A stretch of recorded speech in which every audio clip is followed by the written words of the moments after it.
Face بک دیکھ کے سیر امی انہیں دیکھ کے سیر پھر ایسی پیدا ہوتی ہے جو آج بھی چاؤں میں ناچ رہی ہے. المیہ یہ ہے کہ ہم صبح و شام دعا کرتے ہیں یا اللہ 5 وقت کی نمازیں ہیں ہر رکعت میں یہ دعا ہے صراط الذین انعمت علیہم ان لوگوں کے راستے پر چلا جن پر تو نے انعام کیا ہے. اور یہ انعام یافتہ لوگ کیسے ہوتے ہیں؟ اب دیکھیں نا ہم راتوں کو سو کر گزار دیتے ہیں وہ سردیوں کی راتوں میں اللہ کی یاد میں گزارتے ہیں تو پھر کیا ہوتا ہے؟ حدیث قدسی ہے کہ رب فرماتا ہے پھر جب میرا بندہ نوافل پڑھ پڑھ کر میرا قرب حاصل کر لیتا ہے پھر میں اس کے ہاتھ بن جاتا ہوں میں اس کے کان بن جاتا ہوں میں اس کی آنکھیں بن جاتا ہوں میں اس کے پاؤں بن جاتا ہوں. علماء کہتے ہیں یا اللہ تو ہاتھ بننے سے پاک ہے پاؤں بننے سے پاک ہے آنکھیں بننے سے پاک ہے یہ کیا معجزہ ہے؟ کہا کہ پھر ہاتھ جو ہے عبد القادر کا ہوتا ہے طاقت میری ہوتی ہے آنکھ عبد القادر کی ہوتی ہے طاقت رب تعالیٰ کی ہوتی ہے.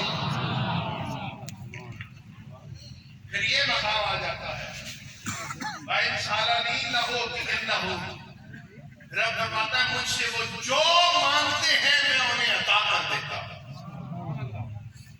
اور یہ کاملین کا دامن اس لیے تھامنا ضروری ہے.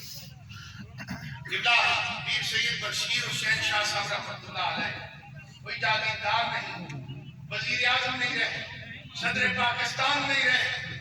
آج ہم نے اپنی زندگی میں جو صدر دیکھے ان کے لیے تو ہم نے کسی ایک کو بھی دعا کرتے ہوئے بھی نہیں دیکھا. لیکن آج آپ دور دراز سے بیرون ملک سے بھی آئے ہوئے لوگ ہیں. یہ کیوں آئے؟ کیا وجہ ہے؟ اس لیے کہ رب نے ان بزرگوں سے وعدہ کیا ہوا ہے تم مجھے یاد کرو گے میں تمہیں یاد کروں گا. جب انہوں نے رب کی یاد میں اپنا وقت گزارا ہے آج لوگوں کے دلوں میں اللہ نے محبت پیدا کر دی ہے. تو صبح قیامت تک جب اللہ اور اللہ کے رسول کا ذکر ہوتا رہے گا ساتھ ان کا ذکر بھی ہوتا ہی رہے گا. اور یہ کاملین سے آج ہماری نیتوں میں فتور آ گیا ہے. لوگ کہتے ہیں کہ یہ 2 نمبری بڑی ہو گئی ہے ڈبہ پیر بڑے آگے ہیں وہ اس لیے کہ ہماری نیتیں خراب ہو گئی. پہلے لوگ اولیاء کاملین کے ہاتھ پر بیعت کرتے تھے کس لیے؟ اخروی نجات کے لیے. اور آج کل پیر کس لیے ڈھونڈتے ہیں؟ سیاسی تعلق ہے یا نہیں؟ حکومت میں کوئی کھانچا لگ سکتا ہے یا نہیں؟ کوئی پرمٹ مل جائے گا اور نہیں عمرے حج کا کوٹا ہی ملتا ہے. یہ کام ہم کر لیں. جب نیتیں ہماری آئیں خراب ہوئی تو اللہ نے شف کیسے پیدا کر دیے. جب نیتیں ٹھیک تھیں کبھی عبد القادر جیلانی پیدا ہوئے کبھی پیر سیال پیدا ہوئے کبھی مہر علی پیدا ہوئے کبھی بشیر حسین شاہ صاحب رحمۃ اللہ علیہ جیسے لوگ پیدا ہوئے. ہمیں اپنی نیتوں کو درست کرنے کی ضرورت ہے.